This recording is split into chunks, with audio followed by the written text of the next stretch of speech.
It never fails. Every time I find out I'm pregnant, I usually dive down the rabbit hole of the internet, hoping to discover a little nugget of knowledge that I haven't yet mined. My mom usually laughs at me and says, "Aren't you an expert yet?" Usually, this search ends in frustration and exasperation because there isn't a whole lot of new information out there. Usually, I just come across a long list of things that you absolutely have to have. But really, what do you absolutely need? I promise you, you don't need everything on those lists.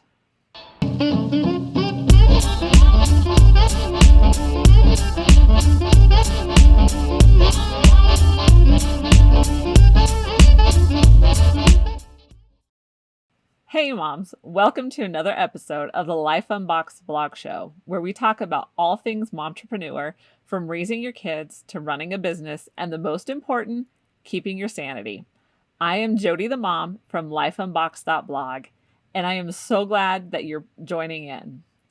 If you are enjoying this content, please like the video, subscribe to the channel, and be sure to drop a comment below. If you're listening on the podcast, be sure to download wherever you're listening, share with your friends, and leave a 5-star review. I really appreciate your support. Working from home with the baby requires imagination and trial and error. It requires reimagining your schedule, your sleep, dinner, and how to even work with the baby. So when they are really little, it is much easier to work with a baby than when they start to get mobile. You know, when they lay there and they're just smiling at you and they don't move. That is the easiest age, but unfortunately, it only lasts for a very short period of time. It really helps to have the right baby gear when you're working from home with the baby. After having 6 kids, I have real life tested a number of baby products. We had our first 3 kids in New York, then we moved across country and we got rid of the baby stuff. And then we had baby number 4 and we bought more baby stuff and then we got rid of it. Then baby number 5 made his debut and we bought more baby stuff and got rid of it. And then baby number 6 made her grand entrance and we bought more baby stuff. Needless to say, we have bought a lot of stuff. So in our life with kids, we have bought 10 different strollers. Yes, we've had more strollers than we've had kids. I know everyone has their must-have list or their best ever list for baby gear. I usually run into 2 problems when I read these lists. The first problem that I have is they're usually written by first or second time moms. While I do have some experience with products, there's just so much more for them to experience. The second problem that I have is the lists are really long. You don't need to buy all the stuff recommended. You will only use it for a few months. So you don't need to buy the recommended 30 items on the list, I promise. I'm going to do something wild and crazy and only give you a list of 5 things that you need when working from home with your little cherub. I'm not including the basics like a crib and a car seat. You know you need those. I am going to give you my most helpful recommendations specifically for working from home with a baby. And I'm going to list them in the order of importance. If you're listening on the podcast, I am going to show a number of pictures, but I will leave links in the show notes below and I will give my best mom descriptions if you can't see the pictures. So the first thing I'm going to show you is my workspace. So let's get over here. Okay, so this is what my desk area looks like.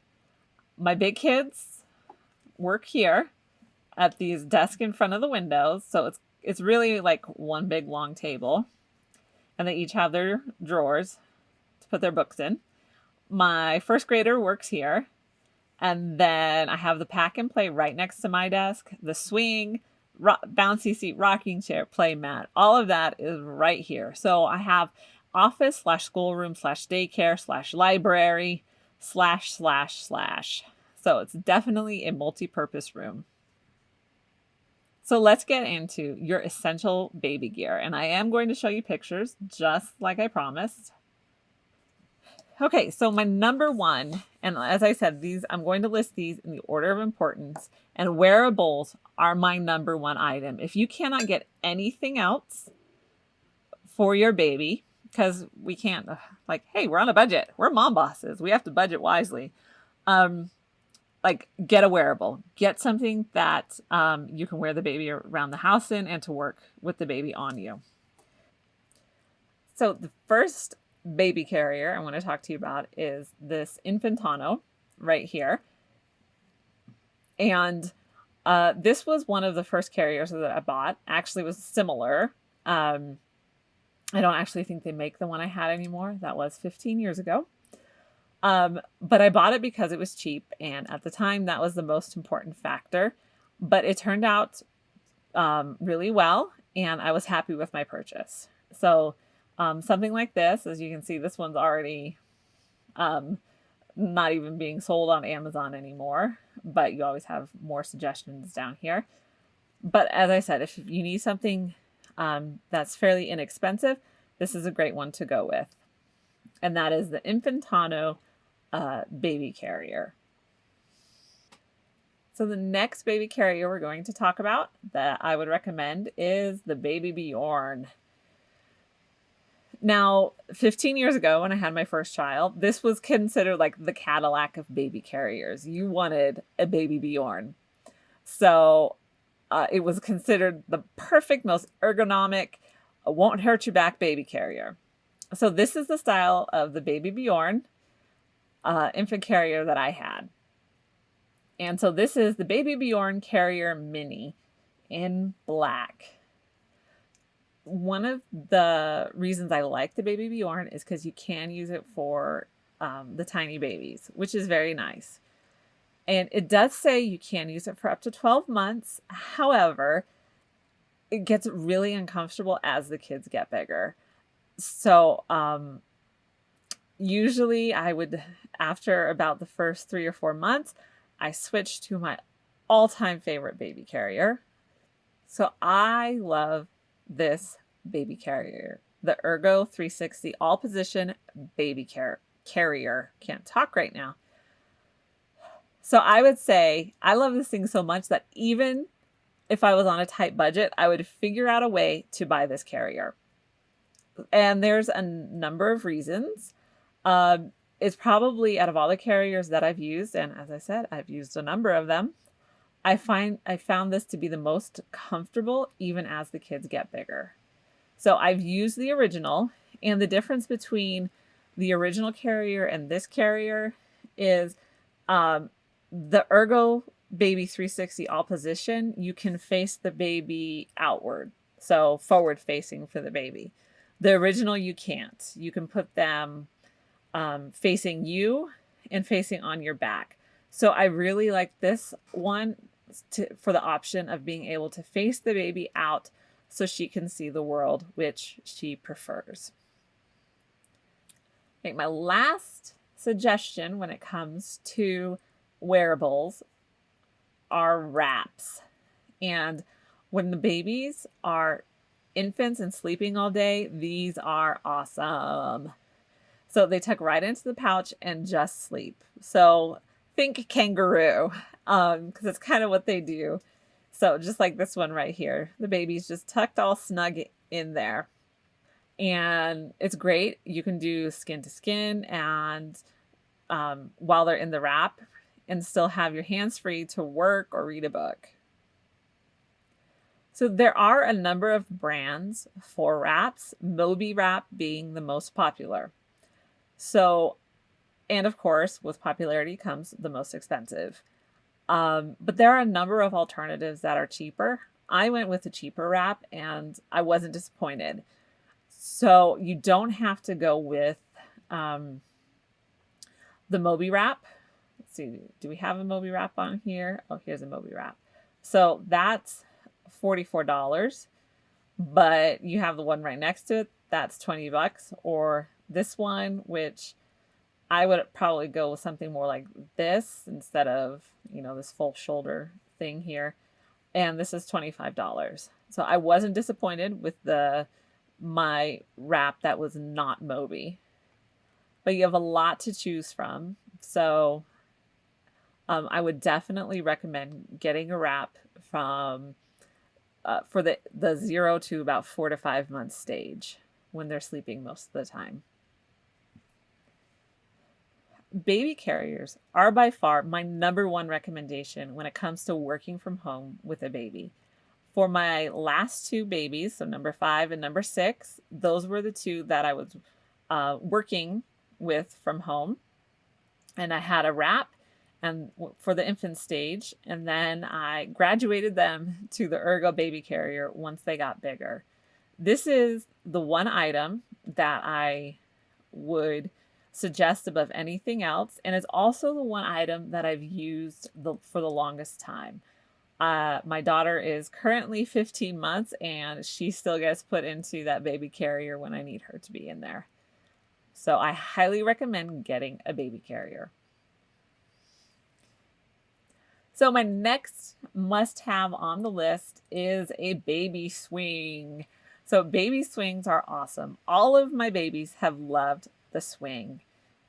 I keep the swing next to my desk, like I showed you in the picture. And if you're listening to the podcast, you can see the picture in the blog post at lifeunboxed.blog. So the swing helps to soothe the wee bambino and is a great place for naps too, for the baby, that is. My toddler also likes to sit in the swing as well. Also, when the baby is a tiny infant, the swing fits them better than a bouncy seat because the bouncy seats tend to be too elevated and when they don't have any head control. So I really like the swing when they're tiny as well. So unlike strollers, I've only owned 3 swings, and I found that I used them most when I started working from home and I had baby number 5. Okay, so here are my swing suggestions. And again, I'm giving you a lot of options to choose from, and all these options will be linked in the description below and the show notes to make it easier for you. But you don't have to buy every single one of these options. I just want to give you a lot of variety to choose from, and I still stick to you only need these 5 things. So just keep that in mind. If you're on a budget, and most of us we are on a budget. Okay, so the first swing is the portable swing. And we owned this when we lived in New York City, or similar to this one. And it was great for our apartment. So if you have a limited amount of space, this portable swing is going to be perfect for a small space. And with a portable swing, you can take it with you if you go on vacation, go over to mom and dad's, or wherever you may go. This swing can come with you, which is a great benefit if you need to put that baby down at some point. So the next swing are these versatile swings. So what I mean by versatile is this will detach and become a bouncy seat as well. So I always love baby products that have more than one use. So if the baby doesn't want to swing, you can detach it from here and put it on the floor, and this turns into a rocker or a bouncy seat. So my next one is just a plain swing. Let's get back to a better picture. So this is just your basic swing, and this is one that I have a very similar one that just sits right next to my desk. And my baby girl loves her swing. And since she gets up at the crack of dawn with me, the swing is a great place to put her when she's ready for her 6 a.m. nap. I honestly don't have a preference between any of these swings. I liked using all of them, and after the baby carrier, a swing would be my second must-have purchase for working from home. All right, number 3 is the pack and play or portable crib, depending on the brand. And a pack and play is more than just a bed. It is a changing table, a keeper of all the baby's junk. Our pack and play is full of diapers, baby carriers, toys, my sweater, baby hats, and baby blankets. So it's a great place, especially when it's right next to your desk, to put all of baby's stuff in it. So the pack and play currently sits right next to my desk, and if I need to get up to go to the bathroom and no one's around to take her for me, I can just pop her into the pack and play. So it gives me a safe place to put her if I need to just run and do something real quick. And of course, I clear out all the junk before I put her in it. Okay, so I think these pack and plays are the coolest. So this was called the Baby Trend Retreat Nursery Center. And you literally have a changing table, a little bassinet, storage, cubbies on the side for diapers and wipes. Hello. Yes, we need that. So, like I said, if baby gear has multiple purposes, you've won me over. So you can take the bassinet out, and here it is again. And this would be great if you have to travel and you need to take a portable crib with you. You can just detach that bassinet and pop it in the car and have the baby's bed with you. So I've never personally bought one of these, but I've always eyed them with envy. Okay, so the next one this is the one that I typically get, and that is just the plain Jane Graco pack and play on the go play yard. So as you can see, it comes up. So before they are able to pull themselves to a sitting position, you have the bassinet part. And this is great when they are really little, and especially at night. And my babies, this is what they sleep in. It makes it easy to grab them in the middle of the night when you need to feed them. So I do like these. So I currently have 2 of these pack and plays. One sits next to my desk, and one is where the baby girl sleeps.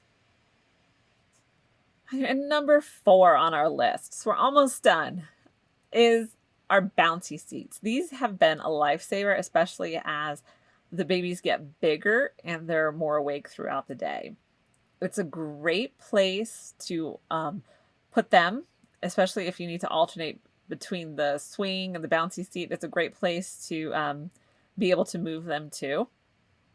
And my wee girly prefers the bouncy seat more than the swing now. And it helps to keep her occupied while I'm working. So it's another tool to keep them occupied, but also in one place so they cannot move around and get out of your sight.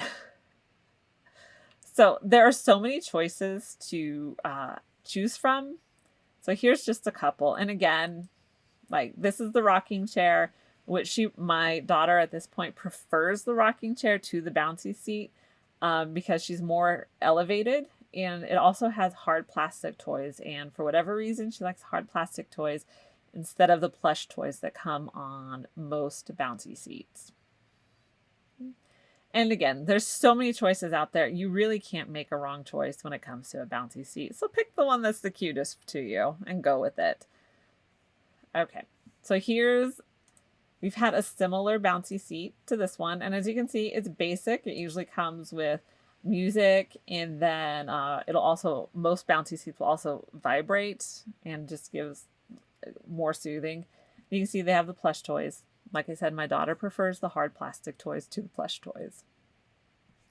And we have reached number 5. Okay, and that is the jumper. And there are so many sweet looking jumpers out there. You could really have a lot of fun with them. So my 5th child loved the jumper, but my daughter is not a fan of it. So keep that in mind. I don't know why she doesn't like it, but she's never really grown attached to being in the jumper. So this is one of those items that I absolutely needed for my son, but I didn't need for my daughter. This is why it is number 5 on the list. My sweet boy loved it, but my daughter not so much, but we still did use it for her. So this is the one. Let's find my tab here. Oh, not that one. That is a super cute bouncy seat, I have to say. Okay, so this is the jumper that we had for my son, and this is the Fisher-Price Rainforest Jumperoo. So he loved it, and we definitely got our money's worth out of this one. When buying a jumper, there's a couple of things I always look for, and that is that there's a lot going on. So tons of toys, lots of activities on that jumper, because you want that baby occupied for as long as they will be occupied. Okay, so an Excersaucer is a great alternative. Oh, that's another jumper. So an Excersaucer is a great alternative to a Jumperoo. So this one is just say it's more stable, where the other one they could actually jump up and down on. So my son loves to jump up and down. That's why we got the Jumperoo. But the Excersaucer, it just stays in one place, and the seat usually turns so they can move around and look at all these toys. You see all this activity going on here? You want all these toys. And if you can find one with a snack tray and a cup holder, that's a bonus. Then they will really be occupied for a very long time. I know, you thought we were reaching the end of the list, but I wanted to give you an alternative to number 5, and that is a playmat. Because like I said, my son loves his jumper, but my daughter was not a fan of it, and she preferred her playmat. So let's take a look at that right now. So if your baby is not keen on the jumper, or, you think a playmat would be more fun, or space-wise, that's what you have for, I would have the same recommendation for a playmat as I did for the jumper. Find something with a lot going on. So here we have the musical playmat, and my daughter loved her musical playmat. We didn't have this one, we had a different one. But the only thing I didn't like about the playmat, or the musical playmat, is the batteries died really fast, so we just stopped changing them. But she did love playing on it. So baby girl loves her musical playmat, and this is the one that we had. You can see there's a lot going on. It has the piano. There's different ways that you can use it. The only thing that we didn't like about it was the batteries would drain very quickly. And so we just stopped changing them after a while. But she still loved playing on the playmat, even when the piano was silent. Here's another musical playmat. Has a lot going on as well. And when they're tiny, there's a little cushion there. So you can get that. And then we have the Deluxe Playmat, which again has a lot going on, a lot for baby to do. So I haven't owned this particular one, but it has been on my baby registry a few times. So I would totally buy this, if I didn't get other playmats. We've officially reached the end of my must-have list when working from home with the baby. So I hope this has really helped you to narrow down the many choices you have when it comes to baby gear. I've tried to give you a lot of options and a lot of links to make your search much easier. So I have to say, while I've tried to find the exact items that I've used, many of the styles have changed, which happens a lot with baby gear, but they are very similar to the items that I have personally used or I would buy myself. Working from home with the baby can be overwhelming, but these essential baby gear items will make your life much easier. I promise. So let me know, what is your number one baby gear item that you have to have when you're working from home? Drop a comment in the comments below. I am so glad you joined me today. I hope that you found this post helpful. And if you have, please go ahead and hit that subscribe button and drop a comment below. If you're listening to the podcast, be sure to download and share that podcast with your friends. Remember to check out the Life Unboxed store for all of your Mom Boss merch. For more great momtrepreneur content, visit lifeunboxed.blog.